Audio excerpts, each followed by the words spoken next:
La maudite des vieux chauds. I have seen the dark shadows moving in the woods, and I have no doubt that whatever I have resurrected through this book is sure to come calling for me. David, you look absolutely terrific, honestly.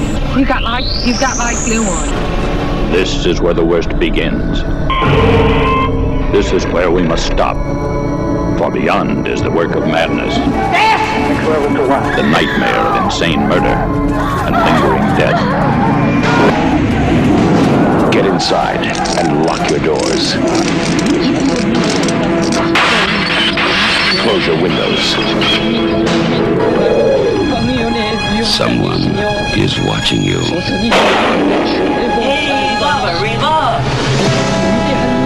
Someone is waiting for you.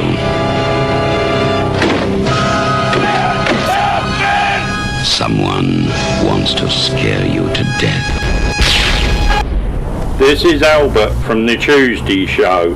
You're listening to the goddamn Dave Hill Show, now on a flipping Monday.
No, you're an angel witch. We've done it. Wait, do we have audio? Yes. We were so dangerous. I felt like we were dangerously close to having a really seamless beginning to the show. A little too close. Until I guess I just have to believe in the technology. Hello and welcome to the Dave Hill Goodtime Hour with me, Dave Hill, from before. Hello. How are you? I'm incredible. Thanks you so much for I'm really struggling with basic words tonight. How are you doing, boy criminal Chris Gersbeck? I'm fantastic. Doing great. Really good. Statement. How are you doing, New Jersey Chicken Rancher? Des? I don't even have a name anymore. I'm just the I adjective. paused. I think something's... I just got really distracted by messing with my headphones, which seem weirdly... I do like the idea of not calling Des like anything. Just, like not just calling him. Just call him New Jersey Chicken Rancher. I'm not opposed to it. We can see if it sticks. Guy It's in not the gonna attic fit. with American flag in his wall. I kind of like it. Not to you know what happened? This is really Chris, resist the urge to masturbate when I explain what just happened. Somehow the balance in my computer audio was switched, and it was a little bit coming out of the left speaker. Oh, that's happened to me before. I wonder what. And I targeted the problem and I fixed it. Now it's balanced. But that's why I struggled to say Des's name, and struggled with a lot of things, arguably throughout much of my life. Anyway, we have an incredible program in store tonight. We have an amazing guest, my dear friend Kathy Valentine, who has a pretty new book out. And when I say pretty, I mean fairly. It's come out within the past year. All I Ever Wanted. It's her autobiography, memoir. It's amazing. She is, of course, a member of the Go-Go's, and she has her own band, the Blue Bonnets. And she's amazing and a delight. And she's agreed to appear on this program. So apparently she has bad judgment as well. So there we go. Nothing else to do on Monday night. Nothing else to do. I'm counting on any combination of those things. Yeah, her book, and then it comes out in paperback this summer. There's a documentary on the Go-Go's that came out recently, and they were recently nominated for the Rock and Roll Hall of Fame. Yeah. So then you add her appearance on this show. That's 4 major things. They're having a year. All in 1 year. Can you turn the background jams down a tiny bit? Yeah. I have a request. We got to do Crime Blotter. We got to do Crime Blotter at some point soon. Maybe not tonight, not with our big time guest, but I was watching Chinatown earlier today, and the music comes on in the beginning, and I immediately needed to know what was going on in northeastern Ohio. It must have been just a Pavlovian reaction. It really was. No, you know why we haven't done the Crime Blotter in some time is because they put it, my source for all the northeastern Ohio crimes has been put behind a paywall. Dreaded paywall. They put it behind somehow. Have you tried they're the probably incognito like trick? What Sometimes is that? works. What is that? If you use Chrome, if you go into incognito mode, sometimes you can access, like that's how I look up articles on Vulture all the time, because I'm not going to pay to access Vulture. You have to pay to read Vulture? After 5 articles, yeah. That shows you how much I read Vulture. So you go incognito and then you get like another 5 because they recognize it as a different browser. Oh. Yeah, no, it doesn't. It's, I don't know. I should try it. Life hack, as they call it. Yeah, it's a life hack. Isn't a life hack really just, isn't that what we used to call just a helpful tip? Ingenuity. It's just a suggestion, helpful suggestion, but they call everything's, I don't know. I this past week, not to brag, how many Finnish movies do you think I have watched in the last week? Which is to say movies made in Finland. Oh. Well, actually, I'm busting myself on a technicality. One of them is a Finnish movie made in France, and they speak French the whole time. That's okay. But the cast is all Finnish. You had 2.5 last week, right? I think. I'm up to 7. Wow. I've seen 7.5 because I can never watch movies all at once because I'm 78 years old.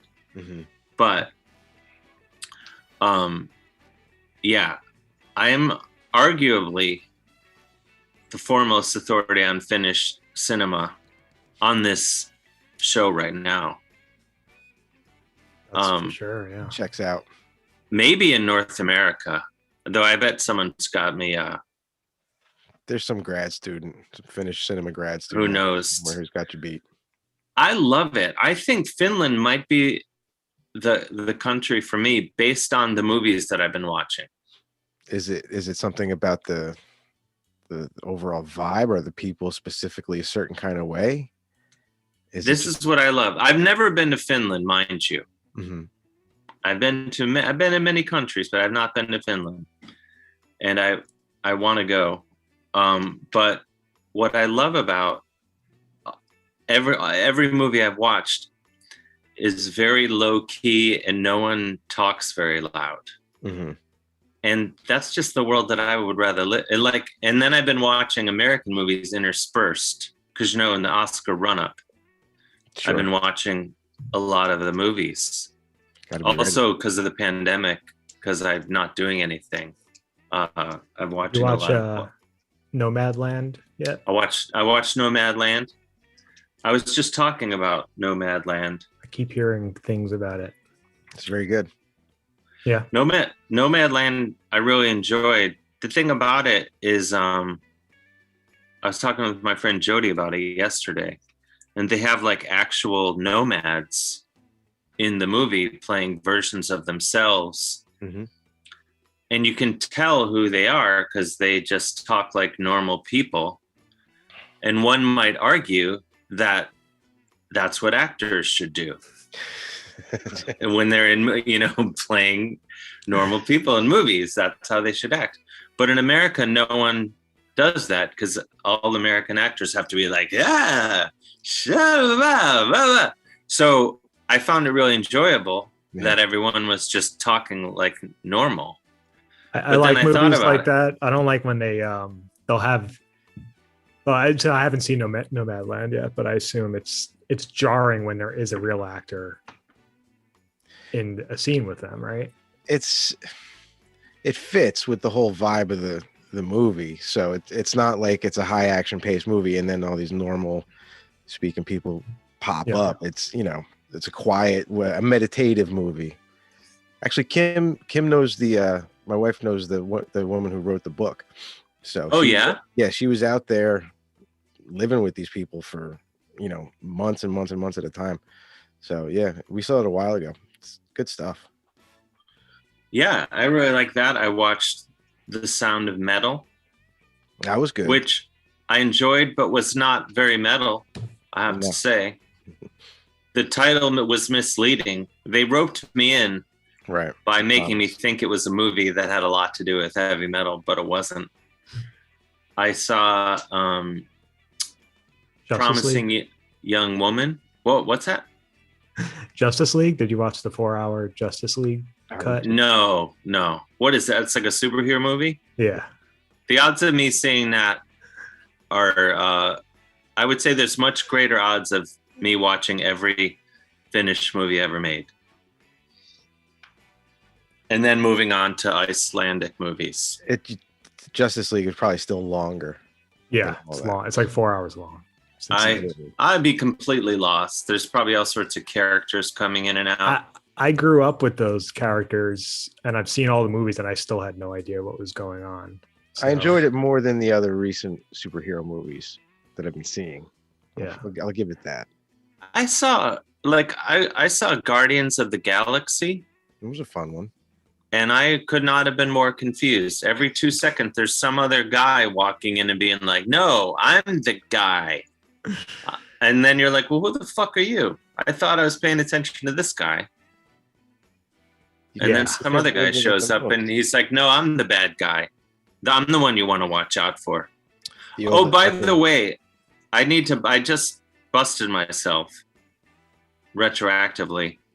We shouldn't use profanity because this show is now being broadcast in Manchester, England on the terrestrial radio. No kidding. So as a result, we can probably still use profanity. In fact, we could probably start using the C word. Yeah, I was just going to say that kind of. But I cannot caution against that anymore. I mean, context matters. I'm saying don't do it is my point. Okay.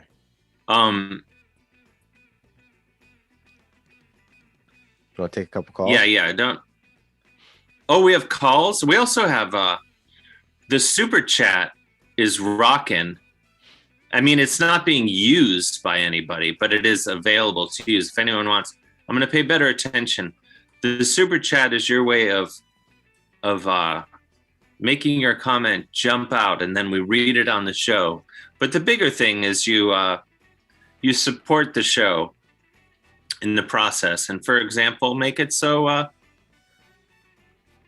I can get a new microphone, or we keep doing the show. Just as one more example.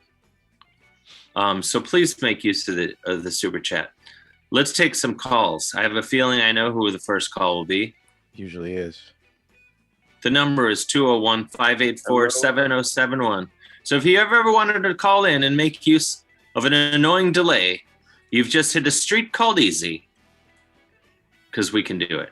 I think the delay's gotten a little bit. I think it was better last week than it was. When you say the delay is better, do you mean that it's solved or that it's solved? Pronounced even more. Okay, that was who's on the line? We have a call. Caller, you there? This is Elvira Canaveral from Minneapolis, the Canadian. Hello. South. How's it going? How are you fine folks holding up?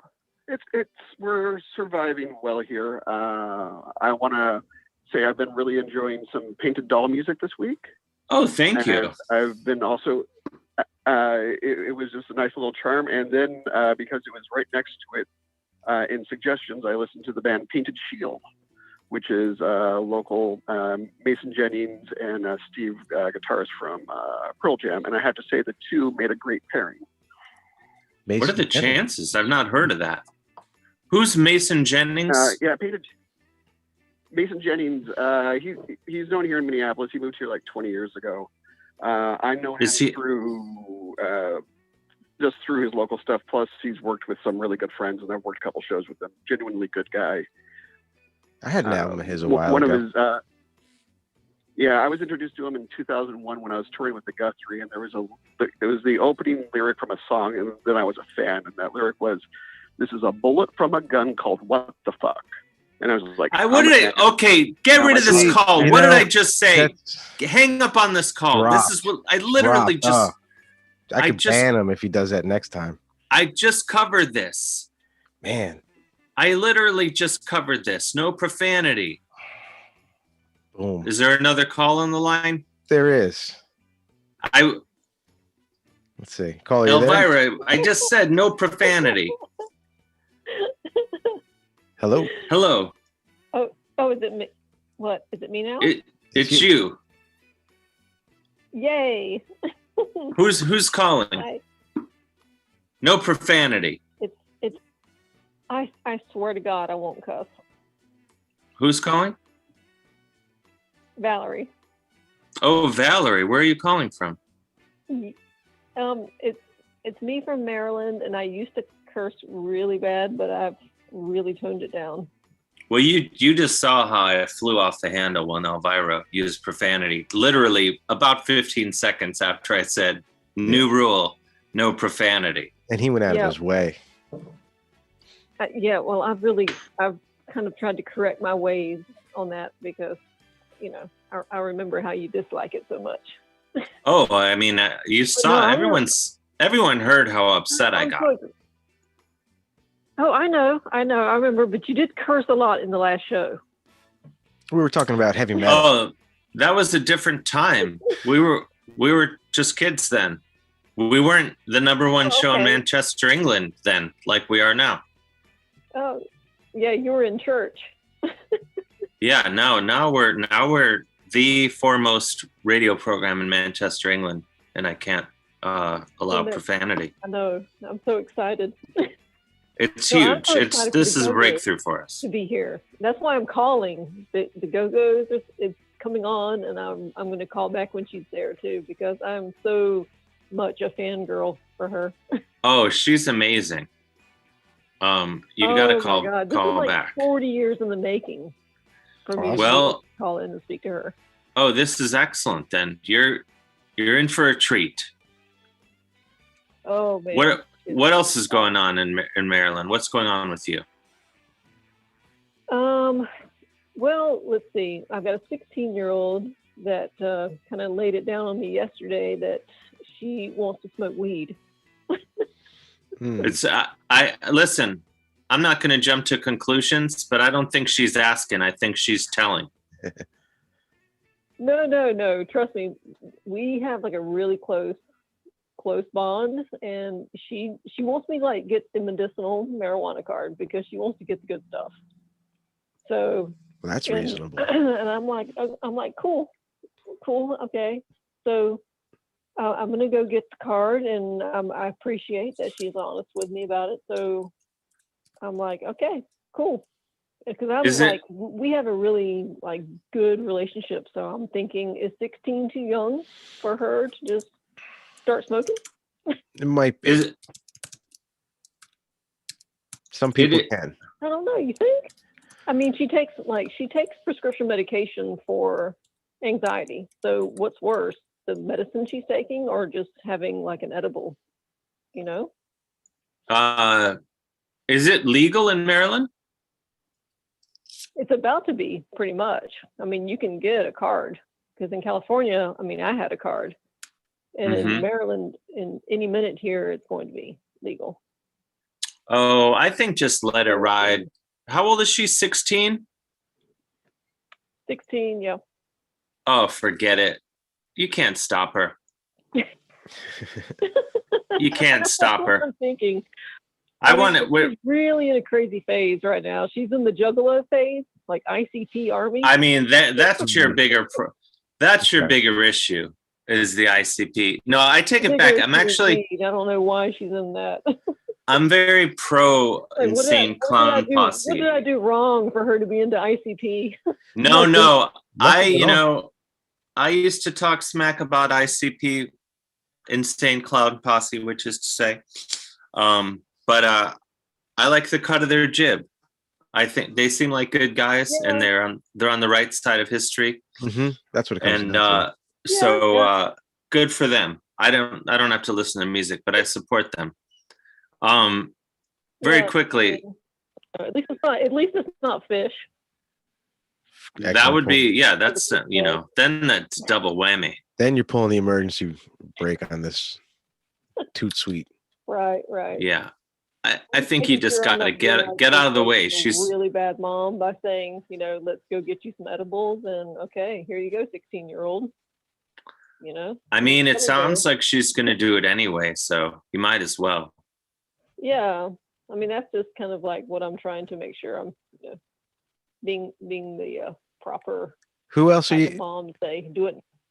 Who else are you asking for advice besides it? Who else are you asking for advice on this besides an internet show? But not really my husband, because he's a master sergeant in the Army, so I don't know if he would be the really. Does he wear it? Oh wow! See, then I say do it. Yeah, master sergeant. Yeah, I take back my hesitation. He's totally straight edge, hardcore straight edge, like minor threat straight edge. Absolutely no drugs, no drink. Wild.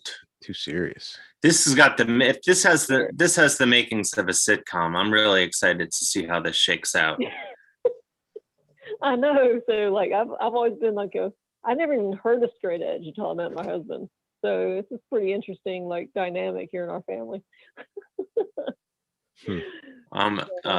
This is excellent.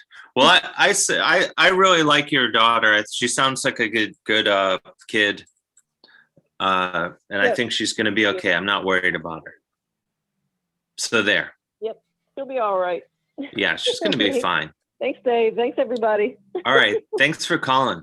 Call back. Call back in a little bit. Oh, I will. Thanks.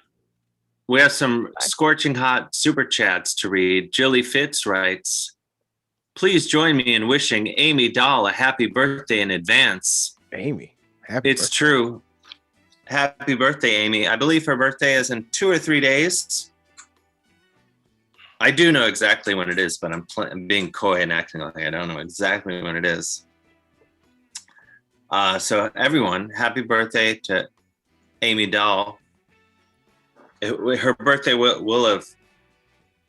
Oh wait, now might be now. I really have to double check this. Anyway, it's very soon. It's this week. Happy birthday, Amy Dahl. And Elvira Canaveral says, citing a song lyric is not censored on UK radio. Now he's a parliamentarian authority. I don't believe him. I think he's making that up. It could be true, but the rule, as stated by me, Dave, from before, is I just said no swearing on this show anymore. What about euphemisms? Can we say pink sock still? Sure, I think that's fine. I think you could say dingus, pink sock, taint, obviously. Taint, not a problem. I'm gonna go grab our guest. Is she there already? I gotta go grab her. Yeah. You got to go to the bathroom? No, I gotta go. She's downstairs waiting. I gotta go let her in. Oh, grab her guest. Okay, great. We'll try to hold. We didn't get to Chris wanted. We'll have to ask Chris about. Maybe we'll ask Chris about this when Kathy's on. Mm-hmm. Chris had some issues. I would argue marital issues, in that his wife was getting Smith's lyrics wrong. And it was, well, I'll let him explain it. I didn't even know what the lyric was in the first place. I'm not a Smiths guy though, so that's. You're a Black Crow. You're a Black Crowes guy. It's a blind spot for me, admittedly. No question. It's all right. I mean, Morrissey is kind of really acquired taste. No, I mean he's just kind of a jackass now. So, that's it's probably too late to get into them anyway. Yeah. Because he's such a knob. Chris Robinson, did you just call Chris Robinson a jackass? He's kind of put himself in that category for sure. He's not. No, well, Morrissey's like a right wing. Right. Yeah. Chris is an affable fella, good to hang out with and stuff. But I met Chris Robinson. You met Chris Robinson? Yeah, I have. Yeah. Didn't you? I have. Not with you, but yeah. Wait, you weren't there when he was on the WFMU show? That was right before I started with you. Oh, yeah. He was a delight. Oh, I would say. Absolutely. I guess Chris Robinson was a delight. I found him to be now. And I was still able to read Steve Gorman, the drummer, former drummer for Black Crowes, book.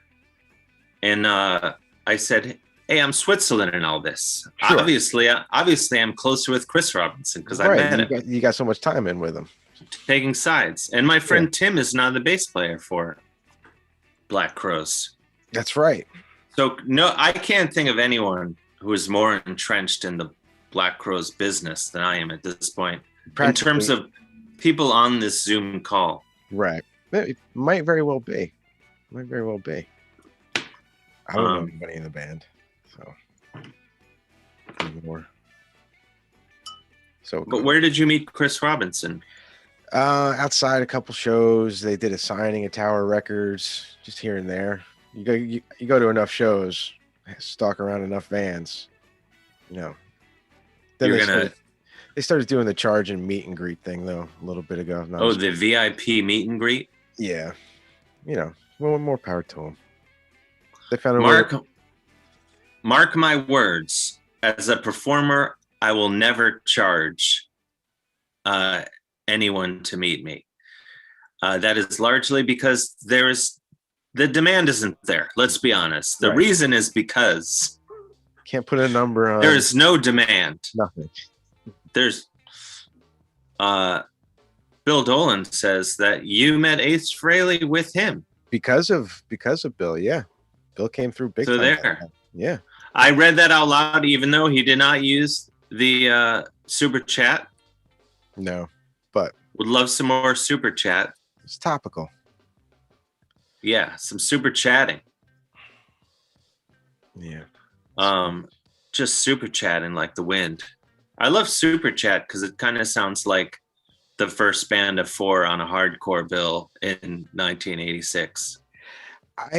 Super chat's gonna play 20 minutes and then they're driving back to Long Island. I was talking to my wife just a little while ago, and I learned that she saw Rage Against the Machine at the Wetlands in 1993. And that seems like a real intense kind of band to see in such a small spot. Do you have any, as a band is ascending and you see them in a small place and it just kind of blow the roof off of a room? I've seen a lot of bands that in that way. I think I saw Smashing Pumpkins play to like 30 people before when their first record. I think it was a free show even. I saw Queens of the Stone Age play in a bar. And many more will come to me. It's hard to know sometimes. You don't always know that this band is going to go on to something at the time. You don't always have that coming. You can't. You never know. We have another super chat from Elvira Canavo who writes, Indian film, Rocky Handsome Finn, Punk Syndrome. I'm going to dock him points for what I would argue is misuse of colon. He's trending in the wrong direction tonight. He's combative. Yeah, he's like, feeling cornered, I guess. No, I think, he's probably right about the UK radio thing. Because as I've told the story 7 million times, I've done UK radio where they merely ask that I not use the C word too much. Right. As if I had any intention of using it. So it is quite possible. But it's probably not okay on the BBC or whatever station we're on in Manchester, England, that were the most popular show in that city on the radio. You want to take Can't even say it. What's that? You want to take one more quick call? I think we have. Where's Chris? There he is. I'm here. Are we ready? We're good to go. Yeah. Wait, I think she's having she can hear okay? Yeah. Let's bring her on and we'll take a call while she's on. Let's not make her wait. Okay. Let's not make her wait. Damn it.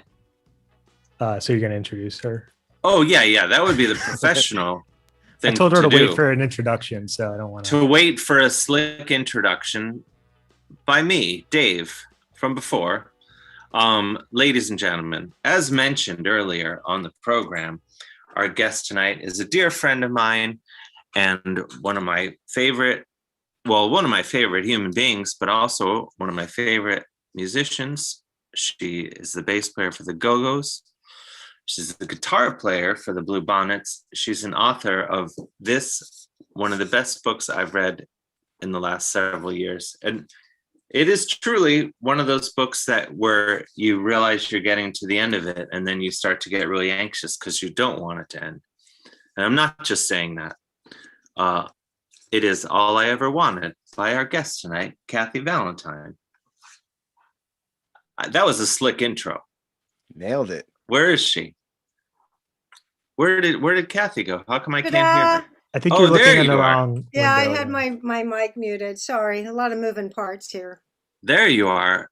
Thank you. Thanks for coming on our slick program. Yeah, you're very you don't I wasn't even sure this was going on. What do you still have your radio show, or did this take the place of the radio? This took the place of it's a complicated history. I stopped doing the radio show.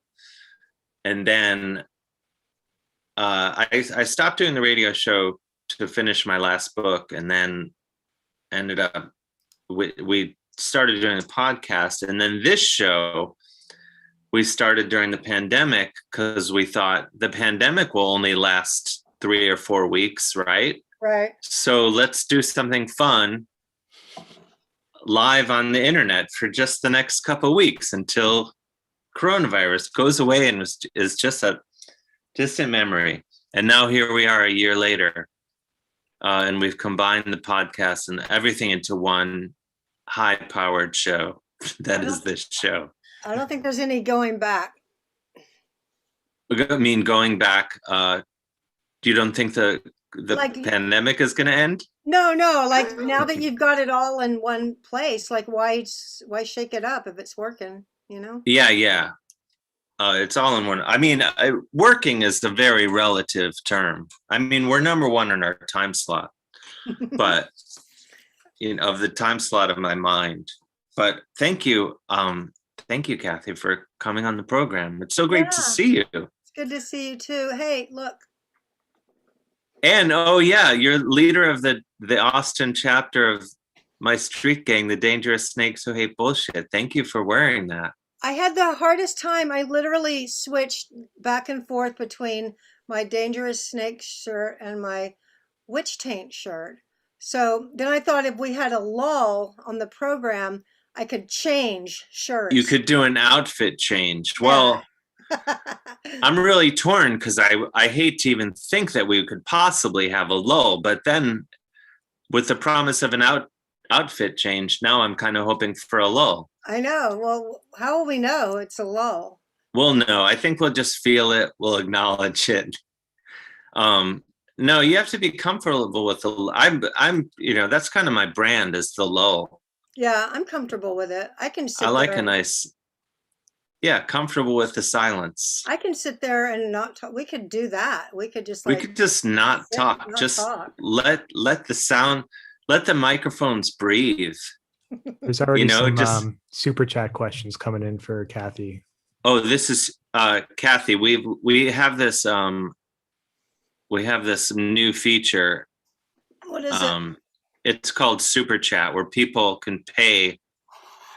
In this way, and in the world that we live in, where we must extort people at every opportunity.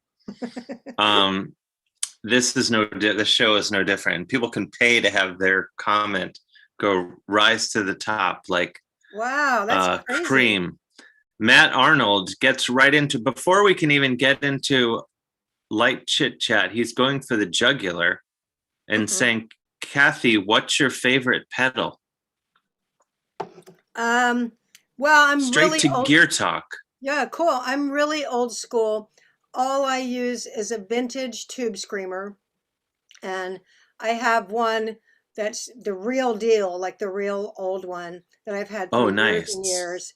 And then I have one that's also the real deal, the old one, but the little square button that you step on fell off, so somebody so it's not original is what I'm saying. They fixed it up. Yeah, so that's my backup one. And I would have to say the tube screamer, which to me is just like, I call it loud velvet. It's just like loud velvet. It's like the best.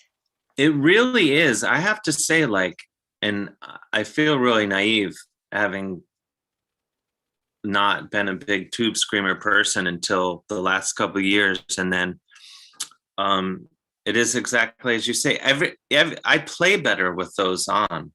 All of a sudden, my fingers work better. Yeah. You have it right there? I thought I did, but I don't. And then the only other pedal, I don't know if Matt's question went this far, but I also use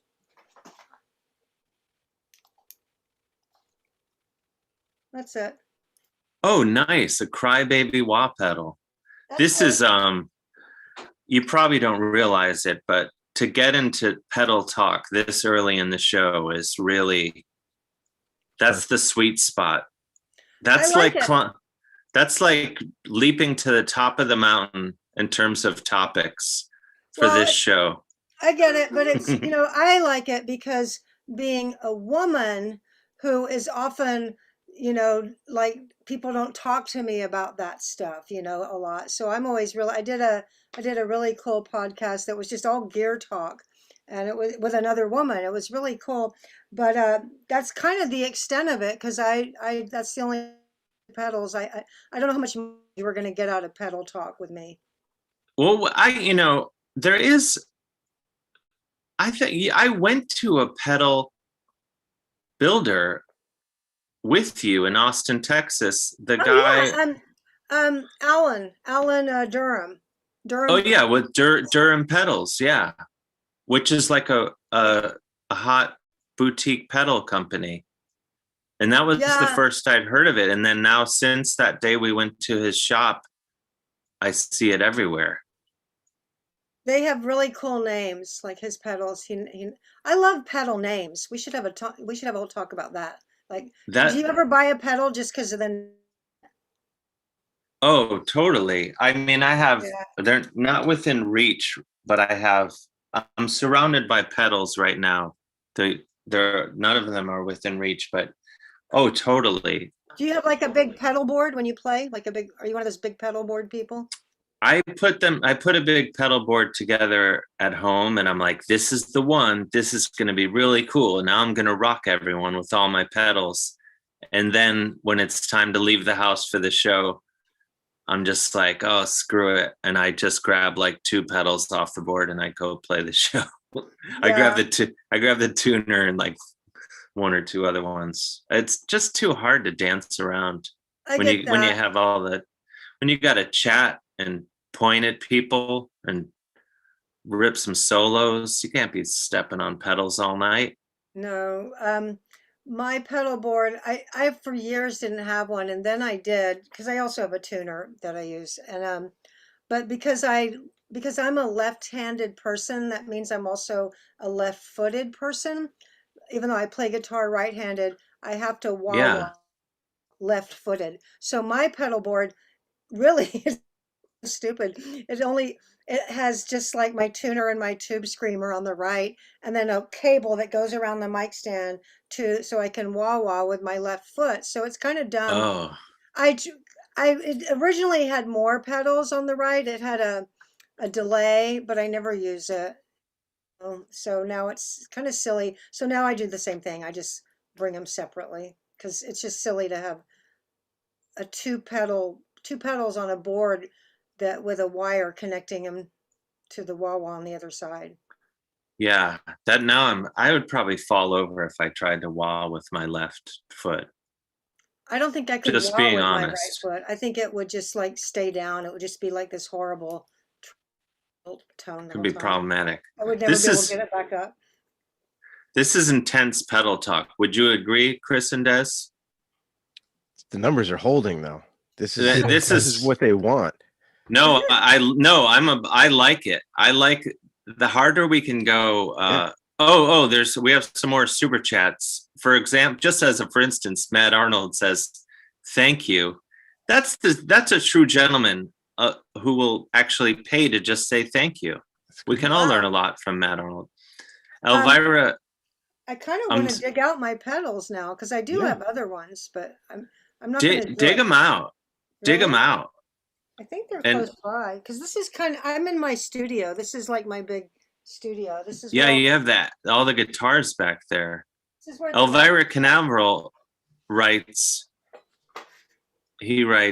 a fun game, pedal name or weed strain. I think that is actually a fun game. Yeah, he might have had one there. I think he's back. He's hit his groove again. He's back. Elvira's back and better than ever. He maybe just stopped the free fall is all with that one. We'll see. He saved himself from himself. So there's the empty pedal board. The empty pedal board. We have a couple calls on hold still. Yeah. Should we take some calls while we I got one. There's the tube screamer. Wait, is it showing up? Yeah. Nice. Close up of the tube screamer. That's a sweet baby. But I have a bunch of other cool ones. I actually looked into this. I was at this garage sale in Studio City ages ago. And this garage sale, there was a box. And the box was just filled with like small stone, phase shifter, and like the mustard. What's the mustard? The distortion one. Yeah, just the distortion. Like the MXR Distortion Plus. Yeah, yeah. There was just all these old pedals, and they're super cool, but I never use them. But they're fun. With the thing with pedals, I know some people don't understand it. You have it, and you pet it like a little bunny rabbit, and then you just put it in a drawer, and you just have it. You may never look at it again, but you have it. It's a pet-all. I never thought of that. Oh, it was hiding in plain sight the whole time. I like words. Pet-o. It's like it's a pet-o. Yeah, it's like what? Like a Cockney pronunciation. Would that be Cockney pronunciation? No, pet-o. I don't think so. Your mom is English. Yeah, I'm half English. So this is the segue. I'm king of the segue, as you just picked up on. I downloaded the papers to apply for dual citizenship in 2016. I wonder why. And and I like never did it. Like now the papers, I still have them in like my stack of things to do, like 4 years later. But I keep thinking I need to do that. I just think it'd be awesome if I could get it, dual citizenship. You totally could. I would if I could, I would like to have that just in my bag of tricks. Yeah, exactly. If you ever needed it. You never know what you're gonna need.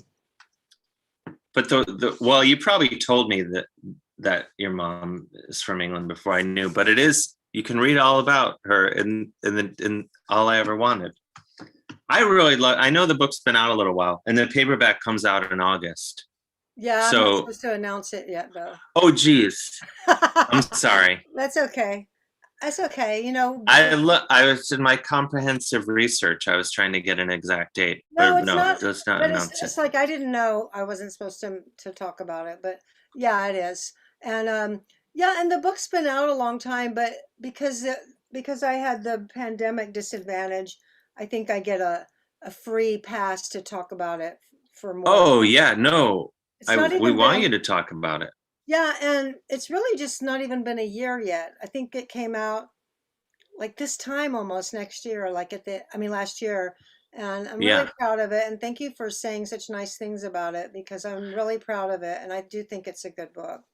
It's a great book. I'm going to read it again. It's awesome on many, many levels. Do you do audiobooks? Oh yeah, because yours has a lot of bonus content in the audio. Mine has a soundtrack. My book has a soundtrack to it. And also you can buy the soundtrack separate, but it also has underscore stuff. Like when I write about starting my first band, I actually found a cassette of my first band rehearsing. And so I put that underneath. And like on the cassette, I like in the teeniest letters, like I wrote every single thing, like John bass, Kathy guitar on every song. Like I had to, because we would switch around a lot in my first band. But that's pretty cool. It's got things like that. Or I talk about learning how to go, like Chuck Berry rhythm guitar, and I have that underneath it. So I have underscoring.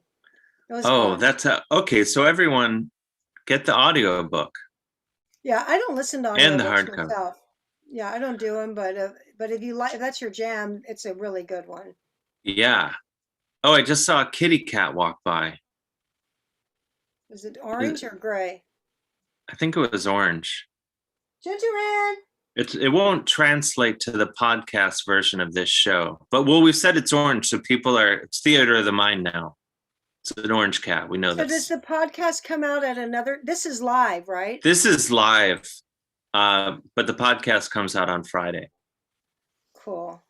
Then I guess all the visuals of the costume change aren't going to be very good either. No. As long as we describe it, people will know.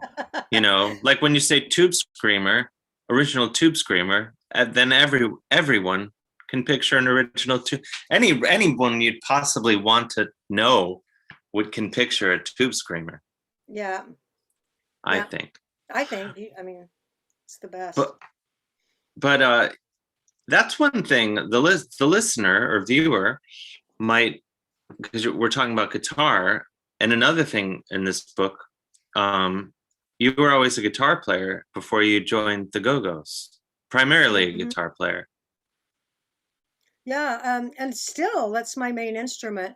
I always maintained that the only like band I could play bass in well was the Go-Go's, and it was a perfect fit.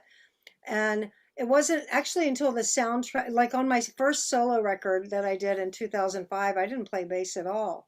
I got like real bass players. But on this soundtrack to my book, like I really impressed myself with the bass playing. I was like, damn, this is some good bass playing, because I played everything on it. So now, like, I mean, I don't think I could play in like the Chili Peppers or anything, but I think I might be a better bass player than I realized. I think you're an amazing bass player. And as I've told you, I think on more than one occasion, you wrote my favorite bass line in rock music, the bass line to Head Over Heels. That's mine, all right. It's the single greatest. And I remember when that song came out, even though I was only 2 years old.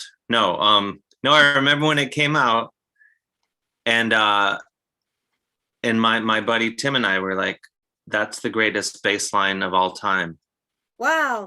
When it breaks down and you're, I think they even cut to you in the video, and like there's a jet. I mean, am I remembering this wrong? Isn't there like a jet? No, that's exactly what happened. It was jet like, goes by, and you're doom do do do do do do do boom ba da da da boom boom boom boom, and then it's the best. See, I even haven't committed. I don't even know how I got to do a bass solo. I mean, who lets the bass player do a bass solo?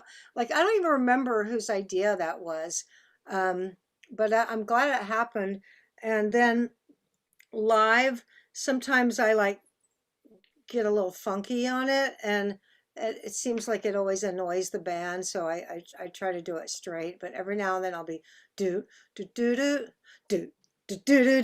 I don't know. I'll just kind of get funky. But you don't slap and pop though. You don't get don't like know how to super. Slap and pop because I'm that would, I mean, my left-handed. If I tried to slap with my right hand, it would just be really awkward. I think because I don't have a lot of finesse with that hand. I just wanted to make sure, because if you were doing that, then I would take issue.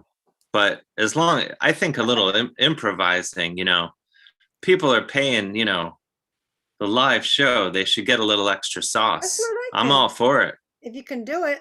But thank you for that. And also, it's not that I didn't mean to sound really self-deprecating. I know I play really good, like melodically and music. I have a lot of musicality. So it's not like I thought I sucked, but I was more versatile than I realized on this, on when I did my soundtrack. I was a lot more versatile than I realized I was. Nice. Well, everyone get the audio version then. It's good. A sale is a sale too, so it's really whatever for. I would recommend the hardcover and the audiobook. Yep. Yeah. And then when the paperback comes out, not that we have any idea when that could possibly be. No. We could also get that for people with on-the-go lifestyles. And also, I'm hoping if the paperback comes out, that I'll get to resurrect my book tour and maybe go to some cities. And normally you get this window to go do a book tour and go make an appearance, but I'm thinking so many of these bookstores were closed, and they might like having someone come in and play some songs. I've told you this before, but you were my huge inspiration in so much of what I accomplished with the book, and the idea of being able to go. I mean, there was just something that really connected for me when I saw you when we first met, and you. Yeah, 2012. And you were. Was it that? Was it yeah, my first. It was my first book. Sense. I came to Austin. Yeah. Yeah. Book people.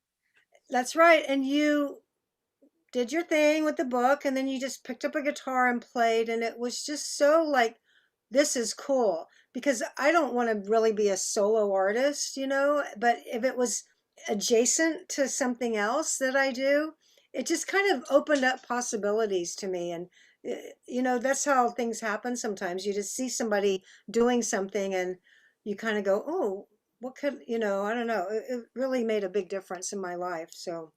Oh, thanks. Well, you've made a big difference in my life. So goes both ways. And I think also, like, what I like about going out and reading and playing guitar, combining is different things like that. It's also just a good way to just leave the house once and do all sorts of things. And then you go, rather than leaving, reading from your book, going home, coming back out with the guitar another night. You kind of combine a lot of fun into one. It's more fun for me to do that sort of thing. Yeah, I think so. And like, that's what I really like. Now you even like are making clothes and stuff. I mean, like, you're really inspiring. I don't know if you realize how inspiring you are to me, because I just like that, like being a little, just doing a lot of things, like, especially now it's like, what else, what else can I do? So I've been really excited to go out with the paperback and go to and not just like, I don't just sit there and read. I can't stand being read to, so I don't want to do that. So I generally just tell stories like in real time, like that are in the book. Maybe I'll read like something like really good part or something, but mostly I like to just talk with people and play songs and just kind of shoot the shit. Yeah, totally. Well, I think you have to do a full-on book tour, and I could be your driver. We'll get like an old Cadillac. If you're still in Ohio, maybe. I'll be back in New York. I'm going back to New York in the next couple of weeks. Oh, cool! I know in a year. I keep threatening that, but it's actually happening. I'm actually gonna do it. I'm hoping if the Go-Go's get into the Rock Hall, that I could go to Cleveland before that. I'm gonna come back for that. Don't get me wrong. I'll come back to Ohio. No, but maybe I could do something like do a book event, like the week before or something, because there might be like more like it might seem more like exciting because I'm going to be inducted. And I don't know. It's just my idea. Yeah. Well, that's it. We have to talk about, the Go-Go's were recently nominated, but or maybe they told you, or you don't know. It's a secret. What? Do you know whether you don't know yet whether, or you're not? No, you don't know. We have no idea. I don't think we know until, I don't know how they tell you. I don't know. They should just tell you. If they don't have you, I'll write a nasty blog post about the Rock Hall. Don't we have some calls on hold still, or do we lose them with my rambling? No, we got one left. Let's grab some, and then if people want to call in, do you mind taking some calls, Kathy? No, not at all. And the number here is 201-584-7071 if you want to call in and ask Kathy a question. Or you can, of course, ask in the chat, though I do recommend using the super chat if you want me to read it, because how else am I possibly going to see it unless you pay $2.23. Remember when we did our gross stuff clubhouse and nobody was there, and if anyone did come, they would leave like right away? Well, in our defense, it was just spur of the moment. We didn't do a media blitz in the lead up to it, but yeah, we did. It was fun. Yeah. I'm getting into Clubhouse because it's kind of like well, I haven't done it that much. I've really only done it. I did it a couple other times, but I like it because it's just like a party line or something. What I don't like is the lack of privacy. Like I see what people are listening, what rooms they're in. Like if you follow somebody or they see what you're doing and what you're up to. And I just think, yeah. It's like, like I'm like all I do is go into Bitcoin rooms, and it's like, and now people like text me like, "Oh, are you into Bitcoin?" And I'm like, "No." Chris had that happening with pink socks. No, I'm just kidding. Pink sock is a horrible. We won't even get into it. What that is. Where's the call? Let's take the call. That was my fault. Do we have the call? You there, caller? Oh. Hey. Who's calling?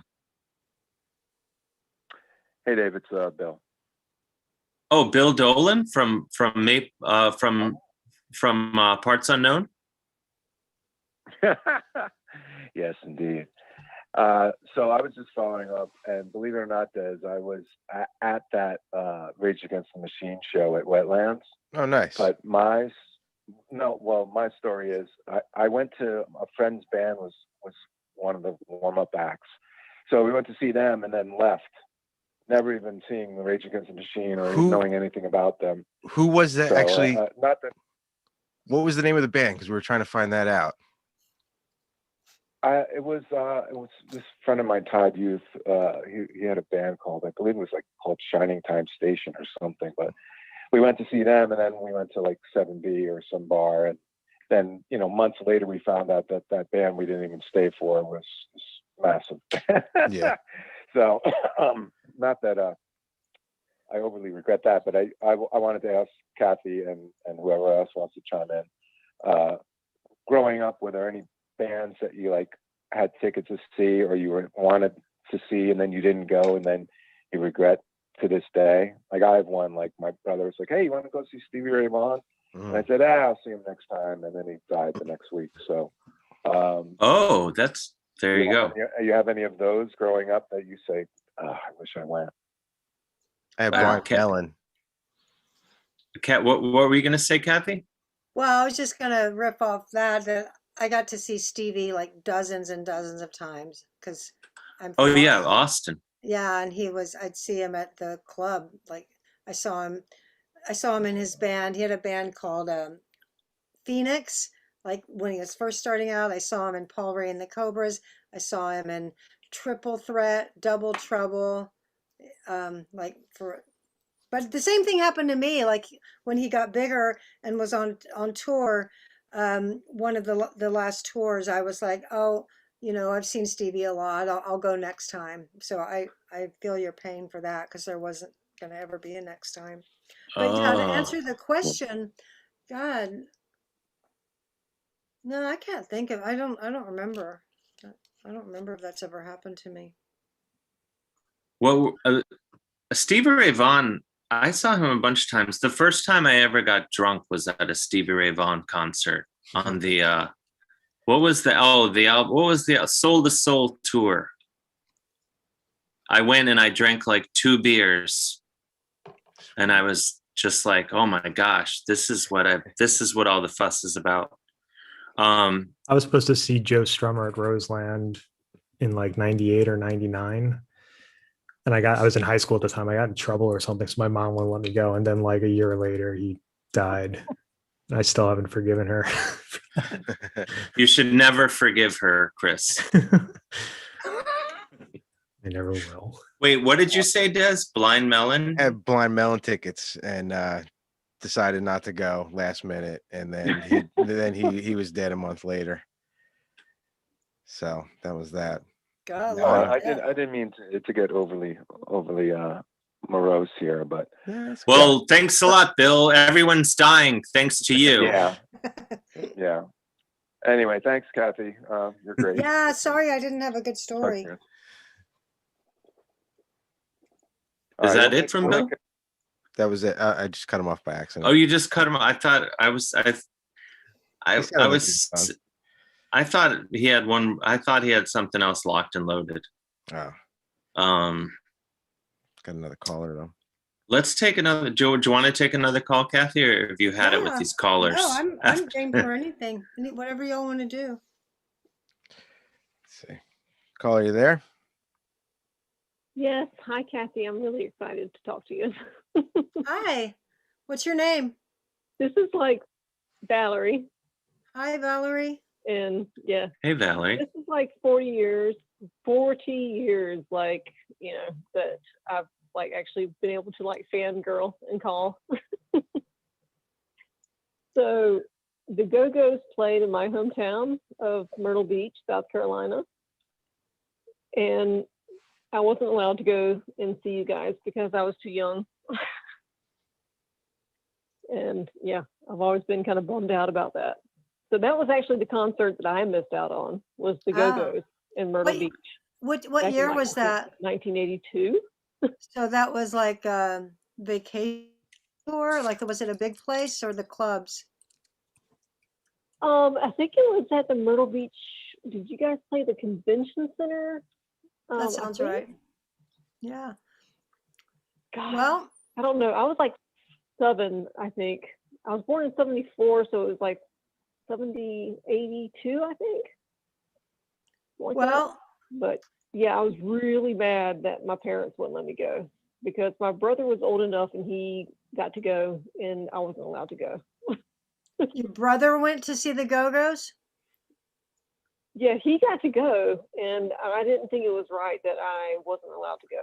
Did he like torture you when he got home? Like tell you what you missed? Oh yeah, of course. He's total jerk. I ended up stealing all of his Go-Go albums, and I never told him about it. Did he bring you like a T-shirt or anything? Oh, of course not. Oh man. And he had all the best like posters on his wall, all the like fuzzy Yes posters and Boston posters and like the strobe lights, and yeah, it was unfair. Well, you're making up for it tonight. Where do you all live? These years later. I know it, right? You still live in Myrtle Beach? No, right now I'm living in Maryland. Ah. And he's living in the Philippines. What's he doing there? I don't know. I don't talk to him. Oh wow. Oh. Okay. Never healed. Things took a turn. But anyway, yeah, on a lighter note, my daughter actually is very talented musician, and she plays the bass. Oh, and cool. I called earlier. Oh, nice. She's 16, and I was just going to like check in and see as far as any recommendations on, as far as, what you think about a career as a bass player. Yeah, I mean, well, she's actually just, has like a natural inclination as far as with music. So I don't know if I should like put her in classes or just let her do like her own thing. Well, I mean, I would say number one, it's like I don't know what it takes now, but it seems like the more you know how to do, the better. Like if she could start learning like some recording stuff and writing songs, and that's what I always tell people. Don't just be a musician because, who knows if you're going to get a gig. But if you can do lots of stuff, there's just a lot more things. It's just being as versatile. So, but as far as, I mean, I never took classes or anything like that. So I think if she's really into it, she'll figure it out. That's what most of us do. If we're into it and that's what we want to do, we do it. Yeah, I mean, that's kind of always the thing that's impressed me the most about her. When I took her to like the School of Rock thing when she was about 8 to take some drumming lessons, the guy asked her, what kind of, what song do you want to play to learn some drumming? And she said, anything by the Police, some Stuart Copeland. And I was like, what? Where'd she get that? So she definitely is advanced. I'll say. So nice. Yeah, I'm pretty impressed with this kid. Cool. That's great. Yeah, I'm impressed with my daughter. I understand that feeling. Oh yeah, there's. What was that? None of it. I have none of the music talent in my family, so I'm glad she did. Cool. Well, hopefully she'll be rocking all of us in a few short years. Absolutely. But I'm so glad I got to finally call and talk to you. Yeah, Valerie, it's really nice to hear from you, and thank you for calling in. Yeah, thanks, Valerie. For sure. Thank you. And you can All also right. find me. Thanks, You can find me on social media. I'm always pretty accessible. So Yep. there's Oh yeah. except Facebook. All right, I'll be there. Thanks. Don't do that. All right, thanks. All We right, have bye. Cool. Thanks, Valerie. We have a super chat question here for Kathy. A super chat question. Super chat. Oh my God. Where is it? But well, Byron, he asked the question and then paid for the super chat. So his question's right right above that. Oh, okay. This is a really interesting question, Kathy. I don't. Could you please ask Kathy to discuss her experience with black mold? I heard her mention that quickly in an interview once before, but she wasn't able to expand on it at the time. Do you have? Well, I don't know if it was like that really bad, the black mold. I don't know what it was, but basically I coughed for like 2 years and I was really scared, but I just wouldn't go to the doctor because I was scared. And sometimes the coughing would go away, so I would forget about it, but then it would come back. So finally, my friends were going, "You got to do something. You got to do something." I'll try to wrap this up quick because nobody wants to talk too much about health stuff. But No, go for it. I went to the Go doc. deep. I got an X-ray, and the X-ray wasn't good. The stuff it says, I don't want to say it because I don't like to give it any power or energy. But it's the sort of stuff that if you look up on the internet, you start freaking out. And luckily, my doctor, I like progressive doctors that aren't just totally old school, but it'll be old school if they need to be, if that's the best route. But he said, let's do some blood work. Don't freak out. And he did blood work and he found 17 antibodies to mold in my blood. So he said, you need to check out your environment. So then I checked out the air conditioning system and I had you were at that house, Dave, that 2-story house that I lived in before. Yeah. But I had one air conditioner upstairs and it was filled with mold.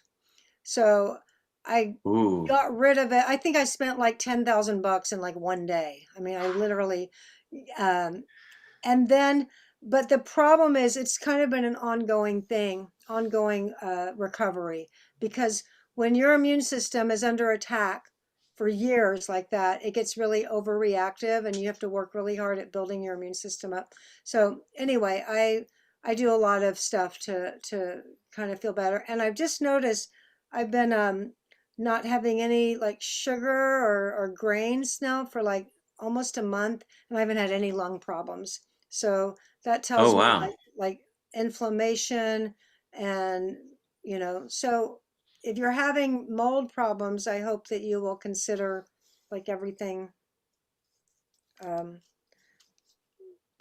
everything you can do to build yourself up. I don't know what people normally, I know there's some bad stuff out there, really bad things. I didn't expect that question, but no one ever does. Yeah, and maybe me talking about it has helped somebody else. So thank you for asking, because you never know, maybe somebody heard that, maybe somebody's coughing a bunch and is scared like I was. Someone's going to get to the bottom of a black mold problem. I hope so. If we can reach just one black mold person. Sufferer, yeah. So I don't know what kind of mold it was. I was just like, get this thing out of my house, and but I still struggle. Like I still. Oh wow. I'm very like if I get stressed out, like the second I'm stressed out, my lungs start feeling weird. So I was terrified of COVID, as you can imagine. Yeah. What have you been? I'm assuming you just holding it down at home, like everybody, most people, or are you oh no, going for long drives? No, I've been enjoying. I mean, I've been enjoying being at home, getting to spend time with Audrey because she's a senior in high school, and a normal senior year she would not have been with me this much. So it's been good for that, and it's been good for me in a lot of ways. But I did a road trip. I did a road trip to LA, and I'm vaccinated now. I'm just waiting for everybody else to do it. Oh, nice. I have one. I have to get the other one. I got they're down to like 16-year-olds almost in a few days here in Ohio. It's going fast. Oh, that's good. Yeah. I want Yeah. my daughter to get it. There's another super chat question for Kathy here. Should I read it? Let's have. I hope they got their money's worth with the mold. I hope that. I would say, I mean, I would argue that Brian owes, or that he owes more money, because that answer was in depth and he did not pay enough. This one's from Anthony Belmares, who asks, is a story about the road manager who went insane true? I think Gina mentioned you found him in a closet losing his mind. We were laughing about this so much the other day. We were laughing because the Go-Go's, like the joke never gets old, whatever it is. But we we had like some real doozies of tour managers, and and I wish I could remember his name, but I do remember his face, and yeah, he was like, we drove him crazy. We drove him crazy, and I don't know why. I don't know why he couldn't handle us, but I remember like, oh God, yeah, he told us that he had a bad dream about his like his cat killing him or something, and just he started getting really weird. And the really funny thing is, here's the even further backstory on that, is that we were in a war during that time. Like, two of us were at war with three, and we were like, it was the first time ever where it was like we would go in different vans to the gig, and oh wow. And it was based on, I don't even want to go into what it was based on, but it went on for a long time. And it was only the hatred of that tour manager that brought us together. Like that's what bridged the war. That was the sometimes that's what you really need, is united hatred to bring a band together. I've experienced that. It's a good bonding experience. Yes. To just talk shit about someone you both equally don't like. I had that happen where I was in a band and there was a guy on the tour that was driving everyone so crazy that it became the glue that and everyone was very polite and not saying anything. And then I kind of whispered at one point to someone like, hey, what's up with this guy? And they're like, oh, he's an asshole. and then when we all realized that we thought that, it brought us all closer together. And Absolutely. Then the next tour we did, he wasn't on it, and it created an imbalance because we're like, we don't have like anywhere to like dump all of our negative energy. Exactly. Yeah. So we had a number of, I mean, when we found a tour manager that was right for us, it was they always stuck around for years, because they loved us and we loved them. But we would even torture the ones we liked too. Well, you have to do you find this? My theory with bands is that the second the van, car, bus, whatever mode of transport, the second the door shuts, everyone's intelligence gets cut in half. and stays at that level until the door opens again. That's my theory on bands. Well, yeah, I mean, something happened. Definitely the chemistry in that closed space definitely takes a turn for sure. But it's also part of the fun, is that, entertaining each other. Yeah, totally. I mean, it's sort of good. It's mostly good, the intelligence drop, I think, because then like you can just really stupid things can go a long way. I have some good stories in my book. I think One of my You have favorites. amazing stories. Yeah, one of my favorites was this was a tour manager we loved, but we liked to torment him too. And I remember one time I went down because my trick was always check into the hotel, and then when everybody gets in their room, I would go down to the front desk and get an upgrade. That was my trick. And Oh yeah, that is so in I there. I went down to do that, and I caught our tour manager like kicking everybody's luggage, like just really like taking it out. Like Gina, like kicking her luggage like it was her, and Belinda, you fucking. It was so, I died. It was so funny. Oh wow. And is this the guy that lost his mind? No, no, no. This is the same That one. guy was in the either the late '90s or the early 2000s. Oh, okay. Yeah, the guy that was. Yeah, he was in a closet. He was like crying in a closet. Oh wow. Hey, Byron Whitley, who asked the question about the mold, paid another $4.99. Oh my gosh. Wow. Because to get the heart. Yeah. Okay. Wow. Well, thank you, Brian. That I was kidding, but Oh, I thought really, you had another question. I thought he was no, gonna- no. He paid for the in-depth black mold answer as well. He should have. My foot fell asleep. Uh-oh. Uh-oh. Want to take You one wonder more what I'm call? doing. I'm not dancing. We have another call on hold. Yeah. Let's do it. Yeah. Caller, you there? I'm here. It's my name's Roberto. I'm from Boston, Massachusetts, and huge Go-Go's fan. My first record I ever bought, Beauty and the Beat, when I was 9 years old. First concert at Boston Concerts on the Common, June 29th, 1984. Nice. I was almost 11. And I have to say, I mean, Kathy, I was so impressed by your book. I'm a psychologist, and I was so, I loved the book, not only as a Go-Go's fan, but to me, it really read almost like a really good therapy session, like very, just the arcs of the book and talking about addiction and talking about trauma and talking about some really, really deep stuff. And I have to say, it was just a wonderful read as a Go-Go's fan, but also a really impressive read as a psychologist and someone who clearly really dug deep and got very, very introspective. And I just really appreciate that and think it's definitely, you know, helps a lot of people when you become as open as you were in that book. So, and totally rooting for you guys, absolutely belong in the Rock and Roll Hall of Fame. I'm voting 10 times a day. So I'm hopefully that's going to work out, and hope you know, to see you guys on tour soon. But great job with the book. Oh my God. Yeah, I thank you agree. so much. Yeah, it was like therapy. I mean, there was stuff that I thought because I'm 32 years sober. I've had my share of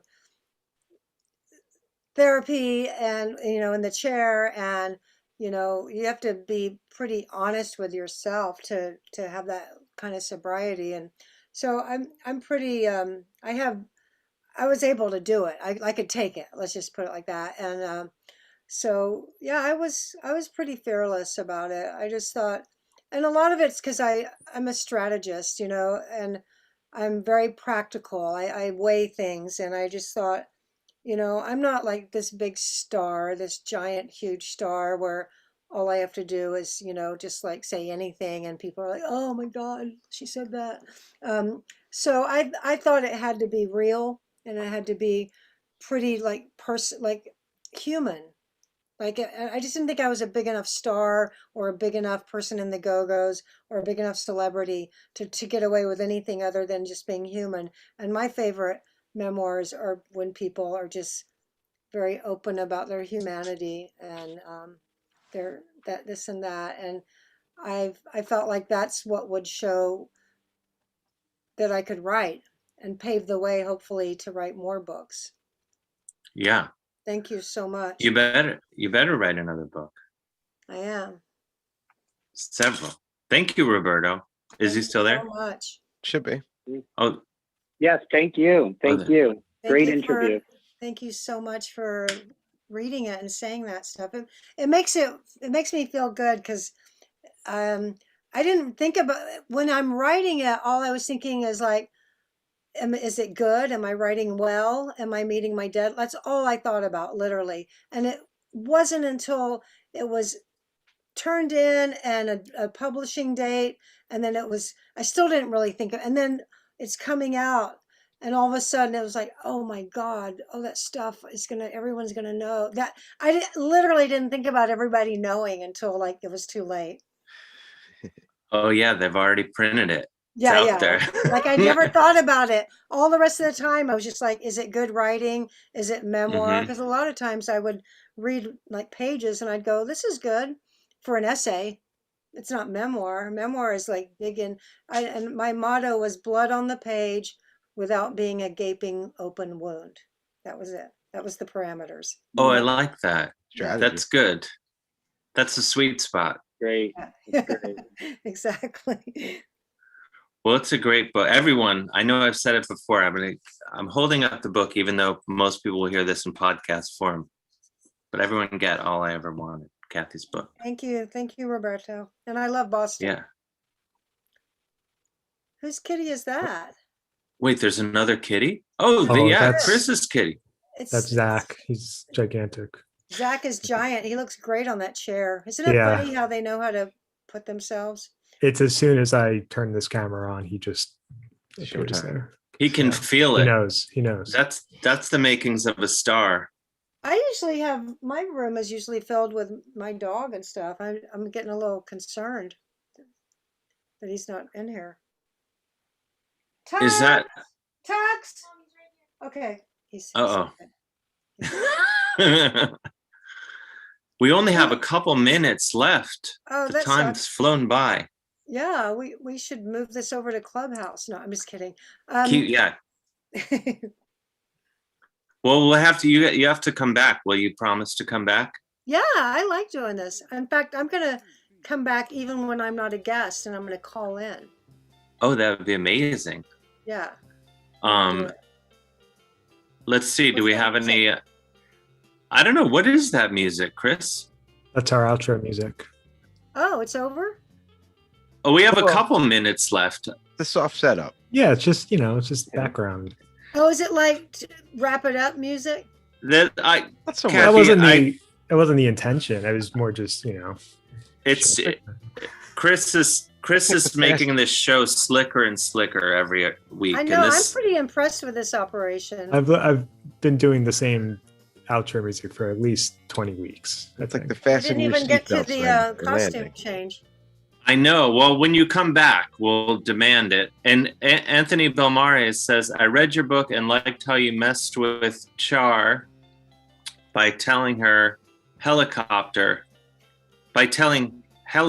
that Char liked him. Do you two still remember that?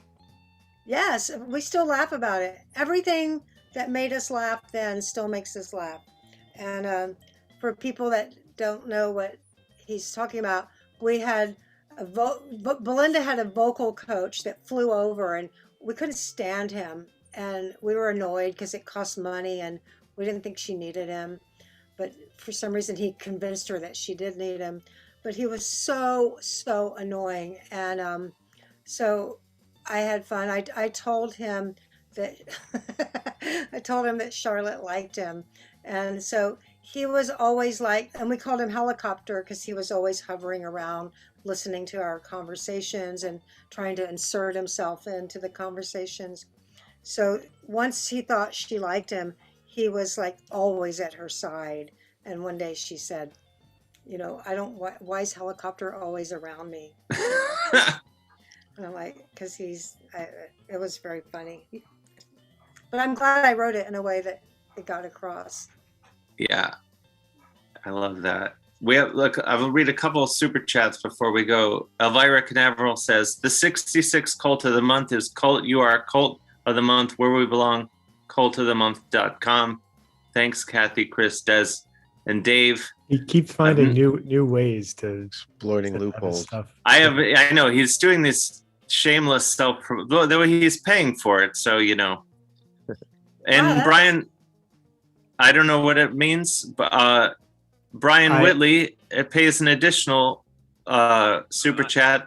So hoping that Chris stops calling me. I called him Byron because I read it wrong. I've made that mistake myself. Yeah. It's okay. I'm gonna see to it, Chris, that you send Brian $5. Let's say goodnight. Thank you so much, Kathy, for doing this. Please come back. Oh, so there wasn't another call? Or a No, that was just the super chat. And then we ride off into the live cast podcast sunset. Everyone get Kathy's book in hardcover or audiobook form. And we didn't even get it. Well, when you come back, we got to talk about the Go-Go's movie that came out. Oh yeah, documentary. The documentary, which is great. And the Rock Hall, which you bet if you're not inducted on. And maybe I should come back after we get inducted. That might be cool. That's the move. Well, that'll be your third appearance. Because you have to come back before that. Because I'm just trying to get you to come on the show. Oh, okay. Many more times. You come on again and. But don't you wait. When is the Rock Hall?